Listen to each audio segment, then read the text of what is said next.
Umaasa ang Kamara na tuloy-tuloy ang paggulo ng impeachment proceedings laban kay Vice President Sara Duterte kahit may hinaharap siyang panibagong reklamo sa Ombudsman. Paglilinaw ng Kamara, hindi sila ang naghain nito. Yan ang ulat ni Mela Les Moras. Nilinaw ni House Spokesperson Attorney Princess Abante na hindi naghain ng reklamo ang Kamara laban kay Vice President Sara Duterte sa Office of the Ombudsman. Ito ay matapos atasan ng Ombudsman ang Vice Presidente at iba pang personalidad na magsumite ng kanilang counter affidavit kaugnay sa mga kasong plunder, falsification of public documents, technical malversation, bribery at betrayal of public trust na inihain laban sa kanila. Ayon kay Attorney Abante, nagbigay lang ng report ukol dito ang Kamara alinsunod sa rekomendasyon ng House Committee on Good Government and Public Accountability. Kung may direkta mang inihaing reklamo ang Kamara, yan anya ang impeachment complaint laban sa Vice Presidente sa Senado. Hindi ang House ang nag-file ng complaint.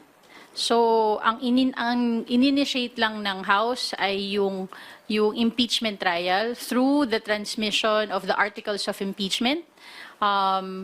The committee report, the action of the Ombudsman was upon the recommendation of a committee report from the House of Representatives. So we are looking forward pa rin for the impeachment trial to proceed.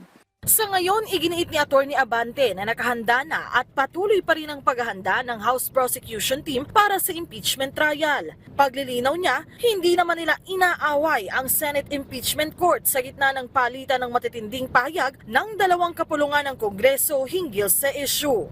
Wala naman kaming inaaway. Kami lang ay ini-emphasize lang namin kung ano ang naging tungkulin namin at nagawa na namin, inaantay na namin na gawin ng Senado ang kanila namang obligasyon at responsibilidad. Siguro din, ang ating spokesperson, wag din magsalita bilang parang sa depensa. Do not speak for the defense. Speak for the impeachment court. Kung si Senator-elect Erwin Tulfo naman ang tatanungin, handa raw siyang mamagitan sa Kamara at Senado.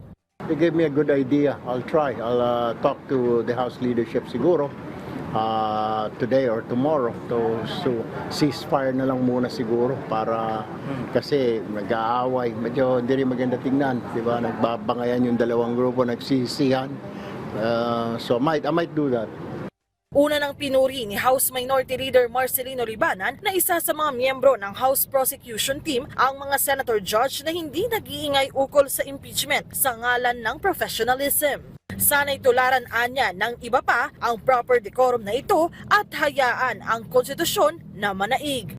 Pagdidiin ng Kamara, lagit-lagi tanging katotohanan at hustisya lamang ang nais nilang mapanaig. Mela Les Moras para sa Pambansang TV sa Bagong Pilipinas.